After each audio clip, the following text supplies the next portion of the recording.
Hello and good evening everyone, welcome to Arun sir's Pathshala. So friends, आज वो दिन आ गया जिसका आप इतने दिनों से वेट कर रहे थे। बहुत सारे बच्चों ने कमेंट करके पूछा कि सर 9th स्टैंडर्ड की बैच कब स्टार्ट हो रही है, 9th स्टैंडर्ड की बैच कब स्टार्ट हो रही है।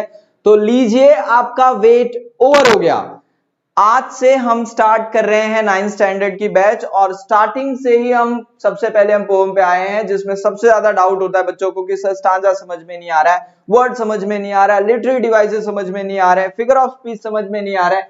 सब कुछ बताएंगे, टेंशन मत लो। आज की वीडियो कंप्लीट वीडियो है। First poem road not taken from your beehive book, complete explanation होगा। So in this session, character that means the main theme of the story, important questions भी होगा। So there is a important announcement at the end of the video, वो मैं आपको last में बताऊंगा। So video को पूरा देखिएगा।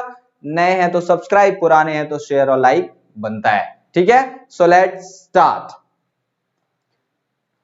So basically friends, now first of all let us discuss about what is the theme of this poem. इस poem की थीम क्या है, पोएट रॉबर्ट फ्रॉस्ट ने इस पोएम में क्या बताना चाहा है। तो ये पोएम एक बहुत बढ़िया एग्जांपल है आपकी रियल लाइफ के बारे में, जहां पर आप अपनी लाइफ में अपने आप को कई बार ऐसी पोजीशन में पाते हैं जहां पर आपको दो में से एक, that means you have to take decision out of two, दो में से एक की चॉइस करनी पड़ती है। That means you find yourself on a crossroad। तो वही यहां पर दो रोड्स के साथ सिंबलाइज किया गया है, जहां पर पोएट अपने आप को दो रोड्स के सामने पाते हैं and he has to select anyone।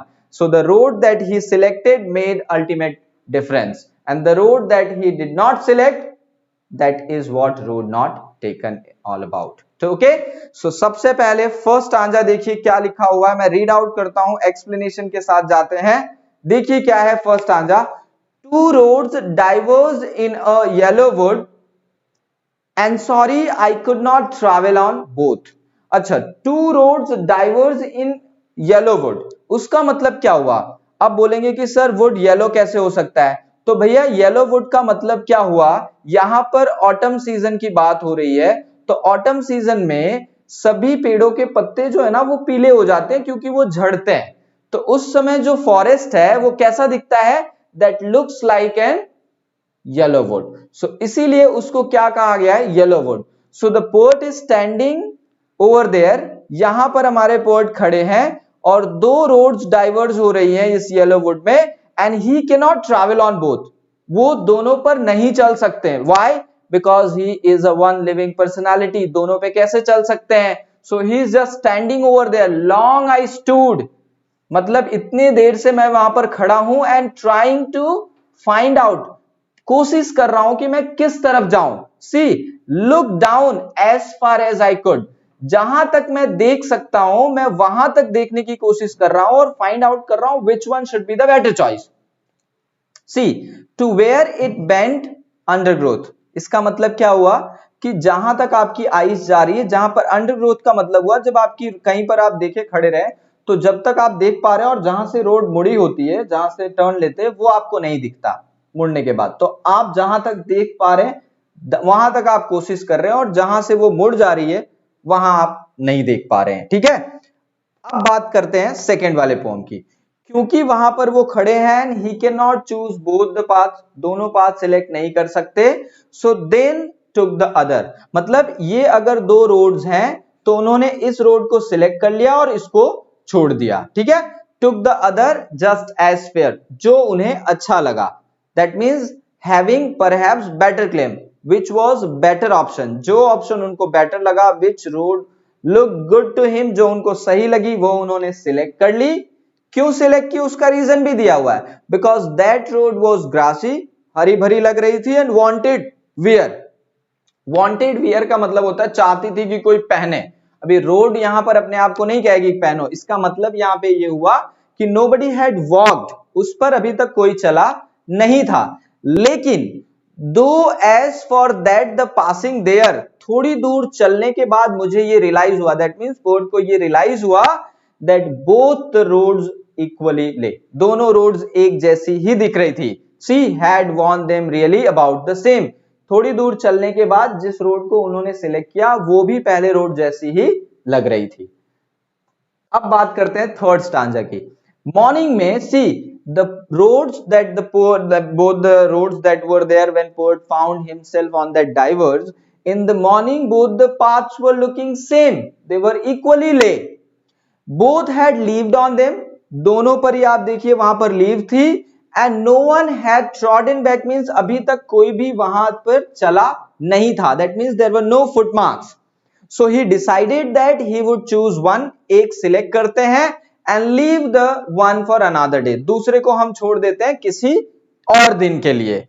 तो जो आपने रोड सिलेक्ट की वो आपकी चॉइस हो गई, and the one which you left for another day that is road not taken. But poet himself is having doubt कि whether he will again to that position or not. उन्होंने कहा कि मैंने सेकेंड रोड को इसलिए छोड़ दिया कि कभी दोबारा आऊंगा तो इस रोड से ट्रैवल करूंगा, बट आई डाउट, उनको खुद डाउट है कि whether he will be coming over there or not.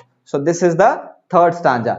Now talking about fourth stanza, अगर fourth stanza यहां पर देखेंगे तो क्लियरली लिखा है कि आफ्टर वॉकिंग, देखो फर्स्ट सेकंड थर्ड हो गया, डिसीजन ले लिया, चल गए और पहुंच गए डेस्टिनेशन में. सालों बाद, एजेस एंड एजेस, कई सालों के बाद, I will be taking a deep sigh, breath लेके एकदम शांति से सोचूंगा कि once there was a time, एक समय ऐसा था, when I was standing at a cross road, मैं एक क्रॉस रोड पर खड़ा था, एंड आई सिलेक्टेड वन, मैंने वो रोड सिलेक्ट की, that made all difference. जो आज मैं जहां पर भी हूं, that is because of the decision which I took at that time, जो मैंने उस समय लिया था, और जो मैंने छोड़ दिया वो second thought हो गया. So basically here it means that wherever you stand right now in your life, because of the decisions that you had taken, जो आपने already decisions ले लिए हैं, उसी की वजह से आप यहां पर हो.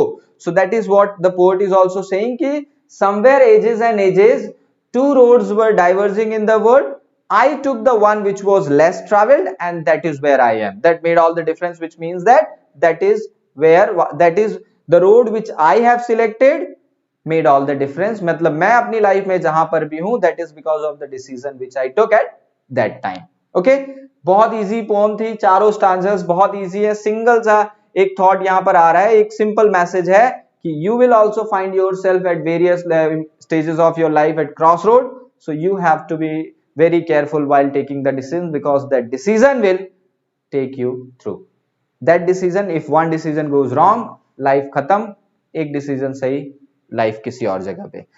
अब इस पोएम के अगर लिटरेरी डिवाइसेस की बात करें तो सबसे पहले इसकी राइमिंग स्कीम देखो. अगर कोई भी एक stanza, for example this one, sigh A, hence B, I, again A and I, जो शाई और आई राइमिंग हो रहा है तो ये भी ए हो जाएगा. Similarly by also, this is also A, and hence and difference is rhyming, so B.